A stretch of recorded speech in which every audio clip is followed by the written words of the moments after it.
الحمدللہ رب العالمین، الصلاۃ والسلام علی سیدنا و مولانا ابی القاسم محمد وعلی اہل بیتہ الطیبین الطاہرین ولعن الدائم علی اعدائهم الی قیام یوم الدین۔ رب اشرح لی صدری ویسر لی امری واحلل عقدۃ من لسانی یفقہوا قولی۔ ہماری گفتگو وضو میں احکام خلل میں چل رہی تھی اور مسئلہ نمبر 149 بیان کیا۔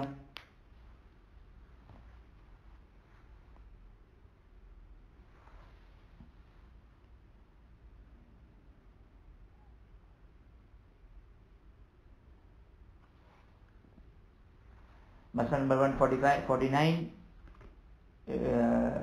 بیان ویسے تو شاید نہ ہوا ہو، لیکن ویسے اس کو ہم نے بیان کر دیا تھا جو پچھلی دفعہ آپ کی خدمت میں جو چارٹ شیئر کیا تھا یا بیان کیا تھا میں نے، لیکن بہرحال بیان ہو گیا مسئلہ نمبر 149۔ اور جو 3 صورتیں ہم نے بتائی تھی شک کی، تو مسئلہ نمبر 150 کیا ہے کہ اگر کوئی شخص وضوء تجدیدی کرتا ہے، وضوء تجدیدی یعنی وضو کے اوپر وضو کرنا، وضوء تجدیدی وضو کے اوپر وضو کرنا، یہ وضوء تجدیدی کہلاتا ہے۔ اگر کوئی وضوء تجدیدی کرتا ہے اور وضو کرنے کے بعد اسے یقین ہے کہ وضوء تجدیدی کیا اور دونوں وضو کے بعد اس نے کوئی نماز پڑھی، اب اسے یقین ہے کہ کوئی ایک وضو باطل ہے،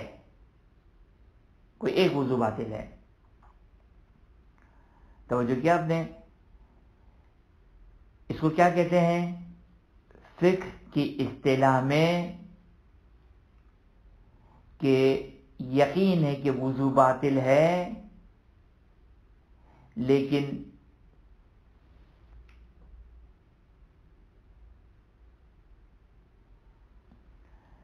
اس کو فقہ کی اصطلاح میں کیا کہتے ہیں؟ فقہ کی اصطلاح میں کہ اگر یقین ہے کہ وضو باطل ہے لیکن یہ نہیں معلوم کہ پہلا والا وضو باطل ہے یا دوسرا والا تجدیدی والا وضو باطل ہے، تو اس کو کیا کہتے ہیں؟ اس کو کہتے ہیں علم اجمالی۔ اس کو کیا کہتے ہیں؟ علم اجمالی۔ یقین ہے وضو باطل ہونے کا، لیکن یہ معلوم نہیں کہ پہلا والا ہے یا دوسرا والا ہے۔ خب جو سچویشن ہے مسئلہ نمبر 150 کی، وہ تو بہت سمپل سی ہے۔ وہ کیا ہے سچویشن 150 کی؟ 150 کی سچویشن یہ ہے کہ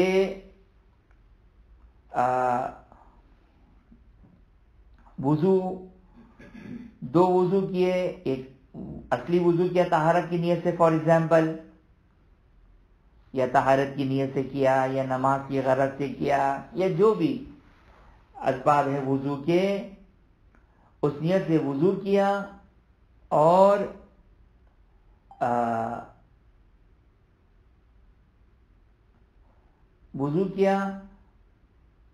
اور پھر دوسرا وضو کیا تجدید کی نیت سے۔ تجدید، میرا خیال ہے کہ وضو تجدیدی کی گفتگو ظاہراً گزر چکی ہے کہ بعض صورتوں میں آ گئی سیستانی کے لحاظ سے اور آخری کے لحاظ سے نارملی وضو پر وضو کرنا وضو تجدیدی ہے اور یہ مستحب ہے، لیکن علی حال وضو تجدیدی کیا اس نے۔ اب بعد میں پتہ چلا کہ یہ جو 2 وضو کیے اس میں سے حتماً ایک وضو باطل ہے، لیکن پتیوں کے یقین، لیکن یہ نہیں معلوم کہ پہلا والا وضو باطل تھا یا دوسرا والا وضو باطل تھا، تو اس کو کہیں گے علم اجمالی، یقین اجمالی. اس کے بعد اس نے نماز پڑھی، 2 وضو کیے، اس کے بعد اس نے نماز پڑھی. خوب، نماز کے بعد پتا چلا کہ ایک وضو باطل ہے، لیکن نہیں معلوم کون سا وضو باطل ہے، اصلی وضو یا تجدیدی والا وضو. کوئی مسئلہ نہیں ہے. دونوں حضرات یہ فرماتے ہیں کہ اس صورت میں اس کا وضو صحیح سمجھا جائے گا، اپنے آپ کو باوضو سمجھے گا، اور اس کی نماز بھی صحیح ہوگی، اور آنے والی نمازوں کے لیے بھی وضو کرنے کی ضرورت نہیں ہے. اگر توجہ کریں، یہاں پر ایک نقطہ آپ کی خدمت بیان کروں جو شاید پہلے میں نے بیان کیا تھا وضو کے سلسلے میں، کہ وضو میں طہارت حاصل کرنے کے لیے 2 چیزیں ضروری ہے، ایک وضو، ایک قربت اللہ. یہ 2 چیزیں ضروری ہیں تو طہارت حاصل ہو جائے گی، طہارت حاصل ہو جائے گی. خوب، یہاں پر وضو کیا اس نے قربت کی نیت سے کیا. اب چاہے اس کو وہ یہ خیال کر رہا تھا کہ یہ تجدیدی وضو ہے، لیکن حقیقت میں تو وہ اوریجنل وضو تھا، اصلی وضو تھا. تو جو فرمایا آپ نے، لہذا کوئی آگے ثانی فرماتے کہ یہاں پر اس کا وضو حاصل ہو جائے گا، اور اس کے بعد پڑھی جانے والی نمازیں بھی جو کوئی مسئلہ نہیں ہے، بلکہ بعد میں بھی اس کو آئندہ وضو کرنے کی، یعنی آنے والی نمازوں کے لیے نہ کہ آئندہ زندگی پر، بلکہ آنے والی نمازوں کے لیے جو کہ اسے وضو کرنے کی ضرورت نہیں رہے گی. یہ تو بہت سمپل مسئلہ تھا. مسئلہ نمبر 150.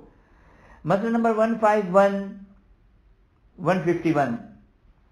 یہ مسئلہ، پہلی بات تو یہ کہ آپ کی خدمت میں عرض کروں کہ شاید بہت زیادہ مورد ابتلا نہ ہو. اصل ہمیں یاد نہیں کہ زندگی میں کبھی اس قسم کا کوئی مسئلہ پیش آیا ہو، لیکن آپ کی خدمت میں عرض کروں کہ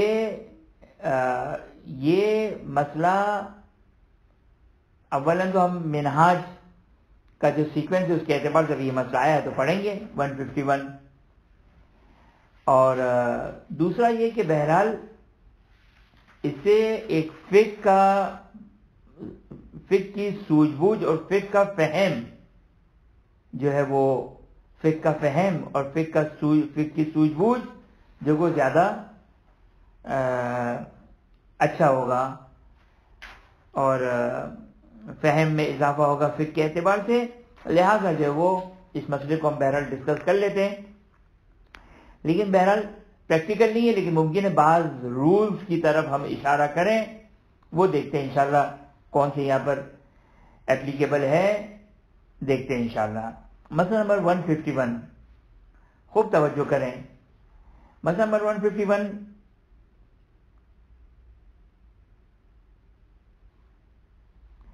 ایک شخص نے 2 وضو کیے، اے اور بی، اور اے وضو کے بعد بھی نماز پڑھی اور بی وضو کے بعد بھی نماز پڑھی. مثلا وضو کیا، ظہر کی نماز پڑھی، عصر کی نماز سے پہلے تجدیدی وضو کیا، عصر کی نماز سے پہلے تجدیدی وضو کیا، اور پھر نماز پڑھی عصر کی. 2 وضو 2 نماز. اب یہاں پر علم اجمالی ہے کہ حتماً کوئی ایک وضو باطل ہے.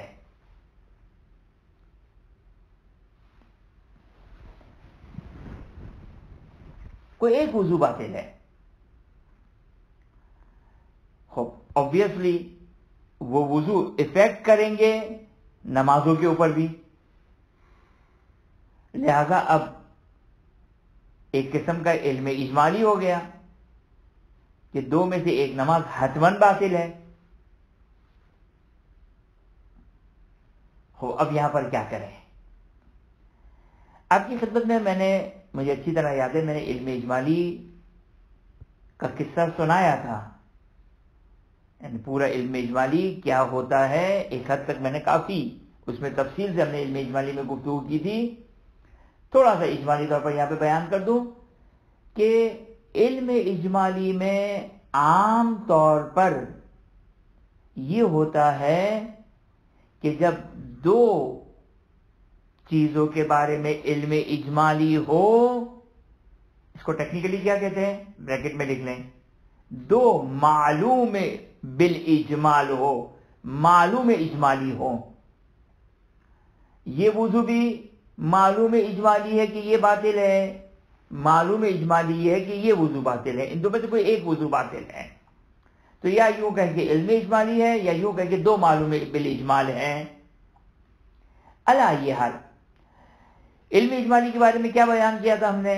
علم اجمالی کے بارے میں ہم نے بیان کیا تھا کہ جہاں پر بھی یہ قانون یاد رکھیے گا کہ، اور بڑی ڈیٹیل سے میں نے وہاں پر گفتگو کی تھی، ضرور اس کو دوبارہ سے آپ ریوائز کیجئے گا. نجاست کے چیپٹر میں بیان ہوا تھا جہاں پر دو برتنوں کی اور یہ ساری گفتگو آئی تھی. تو علم اجمالی میں جو سب سے پہلا اٹیک ہوتا ہے وہ کیا ہوتا ہے؟ وہ یہ ہوتا ہے کہ دونوں حصوں میں احتیاط کرنا ضروری ہوتی ہے. مثلا یہ ایک لباس، یہ ایک لباس، یقین ہے کہ ان دو لباس میں سے ایک لباس نجس ہے، نہیں معلوم کہ آیا رائٹ والا یا لیفٹ والا. تو یہاں پر سب سے پہلا اثر ہوتا ہے کہ دونوں سے احتیاط ضروری ہو جاتی ہے. خوب آپ توجہ کیجئے گا، یہ خوب آپ کہیں، یہ میں اس لیے کہہ رہا ہوں کہ آغا خوئی نے منہاج میں ایک استدلال بیان کیا ہے، یہ سمجھانے کے لیے یہ بات کہہ رہا ہوں میں. آپ کہیں بھائی یہ کپڑے میں آپ اصالت الطہارت جاری کریں. اصالت الطہارت کا مطلب کیا ہے؟ انشاءاللہ یہ کپڑا پا کے اس میں نماز پڑھ لیں. تو وہ دوسرا لباس چیخ چیخ کر بولے گا میں بھی ہوں، مجھ پر بھی اصالت الطہارت جاری ہے. نتیجہ کیا نکلے گا؟ دونوں اصالت طہارت ٹکرائیں گے، ختم ہو جائیں گے. لہذا یہاں پر اصالت الطہارت جاری نہیں ہے، لہذا آپ کے پاس یہ علم اجمالی، اس کو کہتے ہیں منجز ہو جائے گا، اور علم اجمالی محکم ہو جائے گا، مضبوط ہو جائے گا. بس نجاست کے بارے میں ہے اور آپ کے پاس جو کوئی راہ فرار نہیں ہے، کسی ایک کے نجاست کے بارے میں احتمال ہے یا یہ، اور آپ کے پاس کوئی راہ فرار نہیں ہے، لہذا اب آپ کے پاس احتیاط کے علاوہ کوئی چارہ نہیں ہے. لیکن یہاں پر ایک نقطہ آپ کی خدمت میں عرض کروں، کہ مثال کے طور پر یہ لباس مجھے شک ہے کہ شاید نجس ہو گیا. توجہ کیجیے گا، مجھے شک ہے کہ میرا لباس نجس ہو گیا. تو آپ کیا کرتے ہیں؟ اور فقہی مسئلہ کیا ہے؟ اگر آپ کو شک ہو جائے کہ آپ کا لباس، آپ کا گھر، آپ کی زمین، آپ کی ایکس وائی زیڈ کوئی بھی چیز، علم اجمالی نہیں، ایک سمپل شک ہو جائے کہ یہ نجس ہوا یا نہیں ہوا، تو آپ کیا کہتے ہیں؟ وہ چیز مطلب فقہی کیا ہے؟ پاک ہے. کیوں؟ کہتے ہیں اس لیے کہ اصالت الطہارت جاری ہے. اصالت الطہارت یعنی اصل یہ کہ ہر چیز پاک ہے جب تک آپ کو یقین نہ ہو جائے. یہ ایک نارمل سچویشن ہے. بس لیکن علم اجمالی میں یہ پاسبل نہیں ہو رہا ہے. کیوں؟ اس لیے کہ رائٹ ہینڈ والا لباس کہہ رہا ہے کہ اصالت الطہارت مجھ میں جاری کرو، لیفٹ ہینڈ والا کہہ رہا ہے کہ مجھ میں جاری کرو. دونوں میں جاری نہیں ہو سکتا ہے. کیوں؟ اس لیے کہ یقین ہے کہ ایک نجس ہے. لہذا اس کو کہتے ہیں تعارض ہو گیا، تساقط ہو گیا، ختم ہو گیا. آئیے اب ہماری مثال میں، وضو کیا، نماز ظہر پڑھی، تجدیدی وضو کیا، نماز عصر پڑھی. صحیح؟ اس کے بعد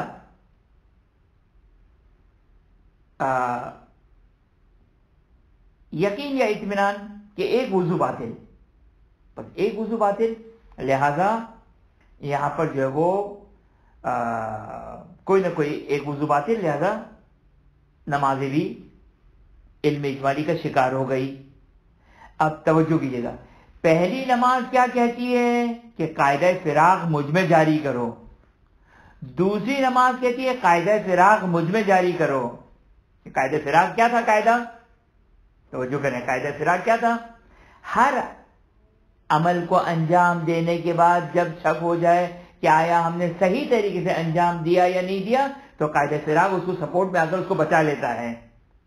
اب پہلی نماز چیخ چیخ کر کہہ رہی ہے کہ بھائی شک ہے نا تمہیں کہ میرا وضو مجھ میں طہارت حاصل تھی یا نہیں تھی, قاعدہ فراق جاری کرو, انشاءاللہ نماز صحیح ہے.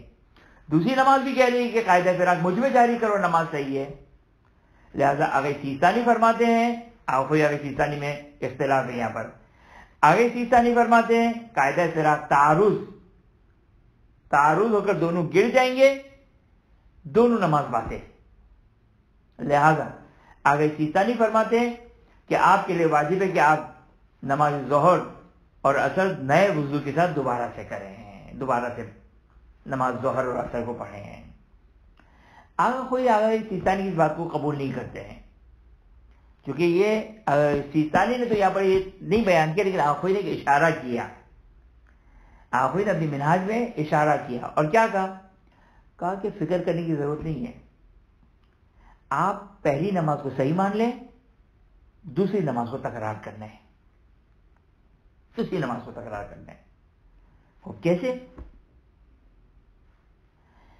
خوب توجہ کیجئے گا. ہمیشہ علم اجمالی میں اگر کسی ایک طرف سپورٹ کرنے والی کوئی قانون مل جائے اور ٹکراؤ نہ ہو تو علم اجمالی اس سے فائدہ اٹھائے گا. شرٹ والی جو دو قمیض والی مثال دی تھی, وہاں پر دونوں میں اصل و طہارت ٹکرا کر ختم ہو گئے. نماز والی مثال میں دونوں میں قاعدہ فراق ٹکرا کے ختم ہو گئے, پاش ہو گئے. آخوئی کہتے ہیں لیکن ہم ایک ایسی اصل کو جاری کریں گے جو ٹکراؤ نہیں کرنے دیں گے. کیا ہے؟ آخوئی کہتے ہیں, توجہ کریں. آخوئی کہتے ہیں کہ پہلی نماز صحیح ہے. کیوں؟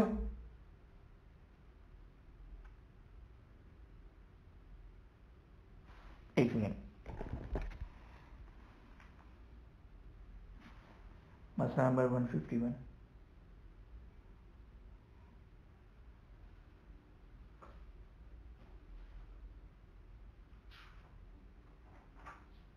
ہاں غلط ہو گیا, اشتباہ کیا ہم نے. آگے کوئی کہتے ہیں دوسری نماز صحیح ہے, پہلی نماز باطل ہے. کیوں؟ آگے کوئی کہتے ہیں اس لیے, توجہ کیجیے گا, کہ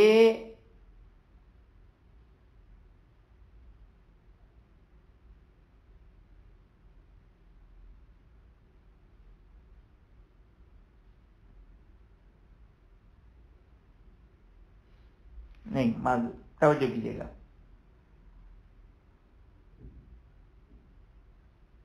نہیں اشتباہ کیا ہم نے. ایک سیکنڈ,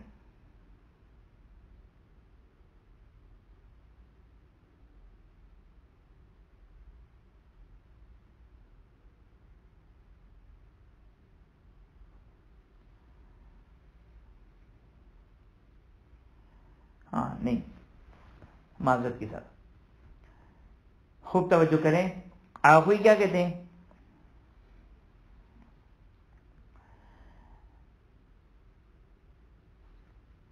آخوئی فرماتے ہیں کہ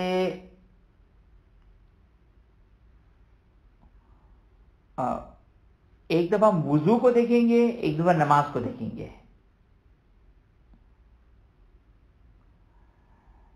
اب میں صرف اشارتاً بات کر دوں جو انہوں نے منہاج میں لکھی. فرماتے ہیں کہ پہلا وضو تو ہر حال میں باطل ہے. کیوں باطل ہے؟ اس کہ حدث سرزد ہوا ہے, یا پہلے کے بعد ہوا ہے یا دوسرے کے بعد ہوا ہے. پہلا والا تو کنفرم باطل ہے, اور دوسرا والا وضو بھی ہم کہیں گے کہ باقی نہیں ہے. کیوں؟ اس سے کہ ایک مسئلہ پہلے گزرا تھا کہ اگر شک ہو جائے کہ وضو پہلے کیا یا حدث پہلے کیا تو فائدہ نہیں ہے, اپنے آپ کو محدث سمجھو. یہ ایک مسئلہ یاد ہے نا آپ کو, یہ مسئلہ گزرا تھا. لہذا وضو تو دونوں گئے, لیکن نماز کہتے کہ نماز میں صرف دوسری نماز پڑھ لیں, پہلی نماز جو ہے وہ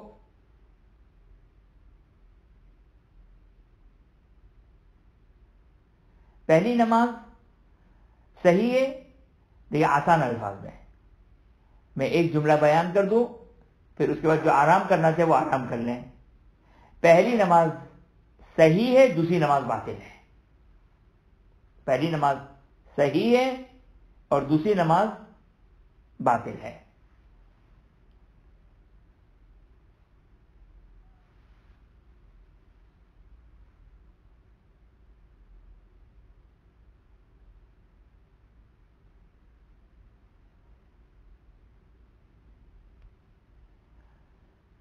یہاں تک یہ بات واضح ہو گئی؟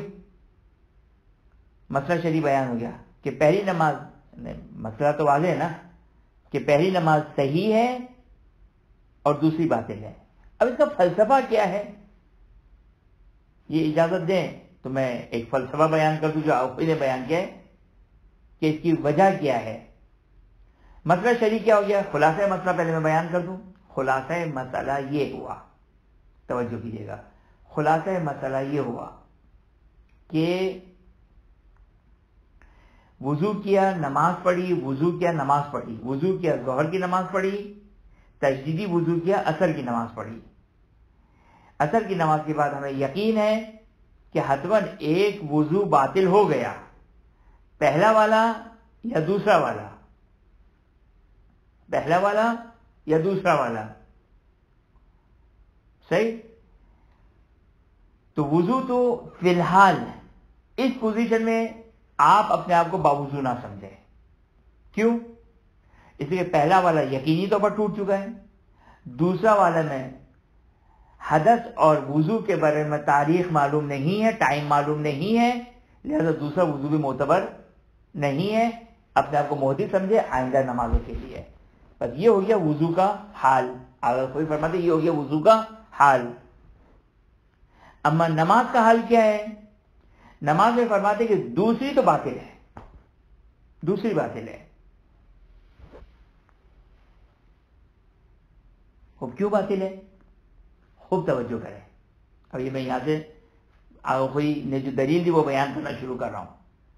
خلاصہ مسئلہ کیا ہے کہ دوسری باطل ہے، پہلی صحیح ہے. دوسری کیوں باطل ہے؟ کیونکہ ہم نے بیان کیا کہ نہ پہلا وضو باقی ہے نہ دوسرا وضو باقی ہے. تو دوسری نماز تو کنفرم باطل ہے، دوسری نماز تو کنفرم باطل ہے. پہلی نماز کہتے ہیں پہلی نماز بچ جائے گی. کیوں؟ اس لیے کہ آپ نے وضو کیا تھا 10 بجے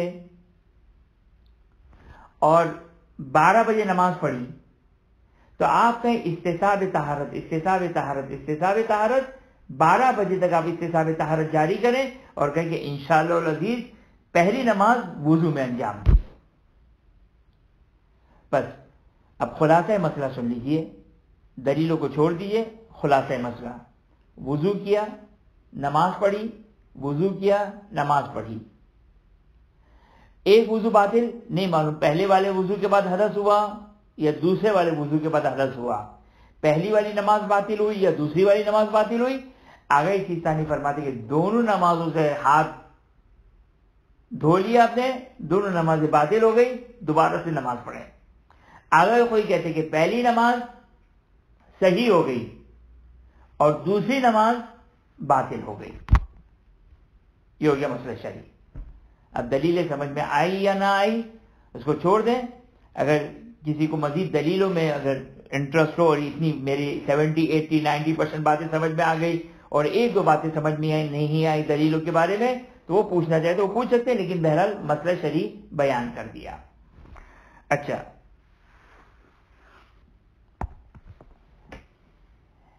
اب دوبارہ ہم آگے سیستانی کی طرف جاتے ہیں. آپ نے تو اپنی رائے دے دی. کیا رائے دی؟ پہلی باطل دوسری پہلی صحیح دوسری باطل، سمپل، صحیح، مسئلہ ہی نہیں کوئی. جو بھی سچویشن ہو یعنی کیا مطلب جو آگے سیستانی آگے بیان کر رہے ہیں، آگے کوئی کے لحاظ سے حرف آخر یہی ہے، پہلی صحیح دوسری باطل. آگے سیستانی 3 اسٹیپ بیان کرتے ہیں. پہلی سچویشن تو بیان ہو گئی. دوسری سچویشن فرماتے ہیں کہ اگر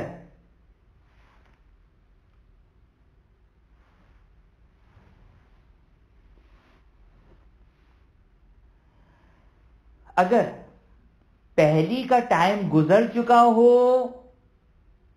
اور دوسری کا ٹائم باقی ہو. اچھا یہ کیسے ہوگا؟ یہ اس طرح ہوگا کہ ایک شخص نے وضو کیا نماز عصر کے لیے یا نماز ظہر عصر کے لیے، نماز مغرب کے لیے تجدیدی وضو کیا اور نماز مغرب پڑھی. بعد میں اس کو پتا چلا کہ میرے دو وضو میں سے ایک وضو باطل ہے، دو وضو میں سے ایک وضو کنفرم باطل ہے. لہذا آگے چیز ثانی کے لحاظ سے کیا تھا؟ پہلی سچویشن میں دونوں نمازیں باطل تھی، لیکن اب یہ جو دوسری سچویشن ہے کہ ایک کی نماز قضا ہو چکی ہے اور ایک کا وقت باقی ہے. توجہ فرمایا آپ نے، پہلی سچویشن میں دونوں کا ٹائم باقی تھا، نماز وضو کیا ظہر پڑھی، وضو کیا عصر پڑھی، نماز کا ٹائم باقی ہے یا قضا ہو گیا، فرق نہیں پڑتا. دونوں صورتوں میں کیا ہوگا؟ دونوں صورتوں میں جو وہ آگے چیزانی کے لحاظ سے دونوں نمازوں کی قضا کرنی پڑے گی، دونوں نمازوں کی قضا کرنی پڑے گی. اچھا اس ظہر اثر میں ممکن آپ ایک سوال کریں اور آپ کے ذہن میں سوال پیدا ہو رہا ہو کہ بھائی ایک نماز باطل ہے، 4 رکعت کی نماز ہے، تو 2 نمازیں کیوں پڑھیں؟ ایک نماز پڑھ لیں آپ. جی ایسا ہی ہے، اس ایگزامپل میں ایسا ہی ہے کہ ایک نماز باطل ہے، یعنی یا ظہر باطل ہے یا عصر باطل ہے. اب آپ کے ذمے ایک 4 رکعت کی نماز ہے، لہذا ٹیکنیکلی 2 نمازیں پڑھنے کی ضرورت نہیں ہے، بلکہ کیا ہوگا؟ آپ ایک نماز پڑھ لیں ما فی الذمہ. دیکھیے بعض لوگوں کو یہ باتیں سمجھ میں نہیں، یعنی یاد نہیں رہتی ما فی الذمہ، رجعان، احتیاط کہاں پہ کیا استعمال کرنا چاہیے. آئیے اس کو ہم تھوڑا سا آج اس کو آپ کی خدمت میں بیان کر دیں کہ لیکن پہلے ہم اس مسئلے کو کمپلیٹ کر لیں، پھر ان چیزوں کو بیان کرتے ہیں. بس سچویشن کیا ہوئی؟ اگر ظہر اثر کے درمیان ہے تو ایک 4 رکعت کافی ہے معافی ذمہ کی نیت سے. اگر مغرب اور عشاء کے درمیان یہی سچویشن ہو، وضو کیا، مغرب پڑھی، تجدیدی وضو کیا، عشاء پڑھی، عشاء کے بعد یقین ہو گیا کہ حتماً ایک وضو باطل تھا، تو اب ایک 3 رکعتی نماز یا باطل ہے یا 4 رکعتی نماز باطل ہے، تو یہاں پر آپ کو 2 نمازیں پڑھنی پڑے گی. صحیح. اب آئیے وہ آخری سچویشن، وہ کیا ہے؟ ہم نے وضو کیا، عصر کی نماز پڑھی،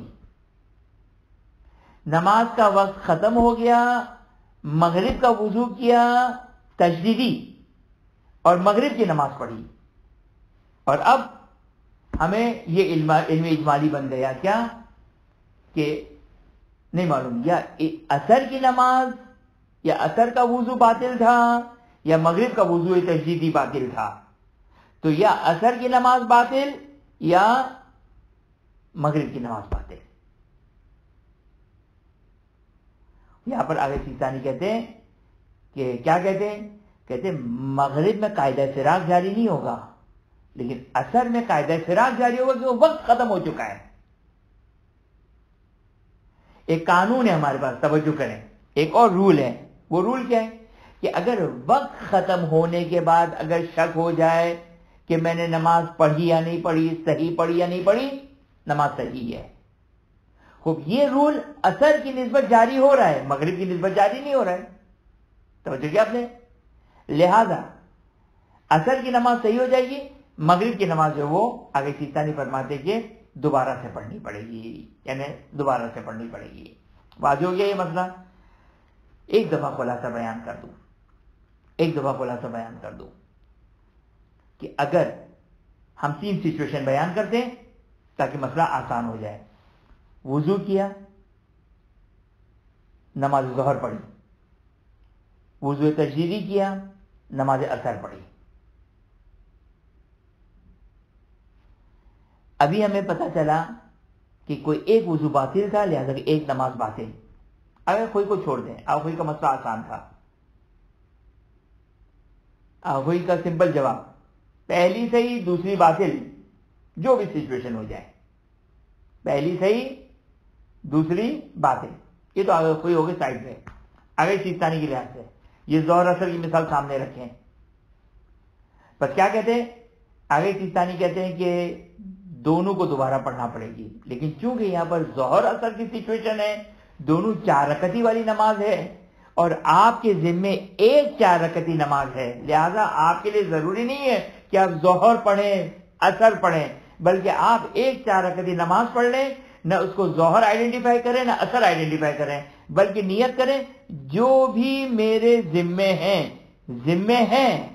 لیکن ذمے کی شکل نہیں معلوم ہے، وہ ظہر کی شکل میں ہے یا اثر کی شکل میں ہے. جو میرے ذمے ہو خدا تیرے علم میں ہے، میں 4 رکعت نماز پڑھتا ہوں جو میرے ذمے ہو، اللہ اکبر، ایک نماز کافی ہے. لیکن اگر یہی سچویشن مغرب عشاء میں ہو جائے کہ وضو کیا میں نے، مغرب پڑھی، عشاء کا تجدیدی وضو کیا، عشاء پڑھی، یقین ہے کہ ایک وضو باطل ہے. اب سیستانی کہتے ہیں کہ حتماً ایک نماز باطل ہے. اب یہاں پہ مرج نہیں ہو سکتا ہے، عشاء اور مغرب کو مرج نہیں کیا جا سکتا ہے جتنا ظہر اثر کو معافی ذمہ کے ذریعے سے کیا جا سکتا ہے. اچھا وہ جب ایک نماز ہو، ایسا نہیں کہ انسان کہے کہ بھائی ظہر اثر میں ہم ساری نمازیں مرج کر کے پڑھ لیں، جس طرح بعض لوگ سوال کرتے ہیں کہ ہم نماز شب اور قضا نمازیں مرج کر کے پڑھ لیں. ہم نہیں ہو سکتا ہے سوائے چند نمازوں کے. تو لیکن اس سچویشن میں جہاں پر ایک ذمے پر ہے تو ظہر اثر میں مرج ہو سکتا ہے، لیکن مغرب عشاء میں مرج نہیں ہو سکتا ہے. لہذا آگے سیستانی کی راہ سے نماز مغرب بھی پڑھنی پڑے گی، نماز عشاء بھی پڑھنی پڑے گی. کس نیت سے؟ کس نیت سے؟ خوب توجہ کریں. آیا معافی ذمے کی نیت سے یا احتیاط کی نیت سے؟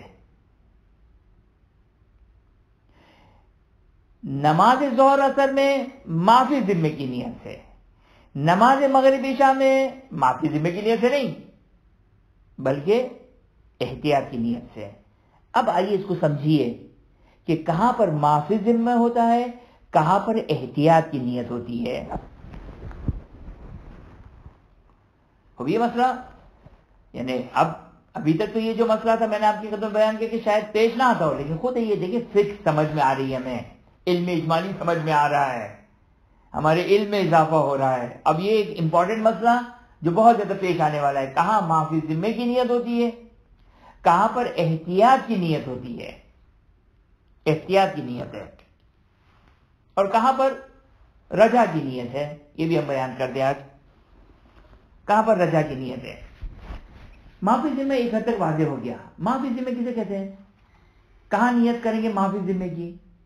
جہاں پر میری ذمہ داری کنفرم ہے لیکن مجھے شکل نہیں معلوم ہے کہ آیا اس شکل میں ذمہ داری ہے یا اس شکل میں، اور دونوں کی ظاہری شکل ایک ہی ہے.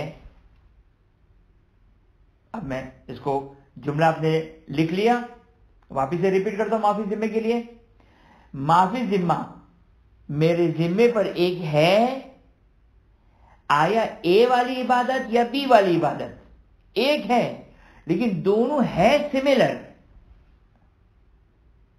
اس کی ایگزامپل 2 ایگزامپل دیتا ہوں آپ کو. ایک تو یہی میرے ذمے یا ظہر کی نماز ہے یا عصر کی نماز ہے، دونوں سملر ہے کہ 4 رکعت ہے، دونوں سملر ہے 4 رکعت ہے.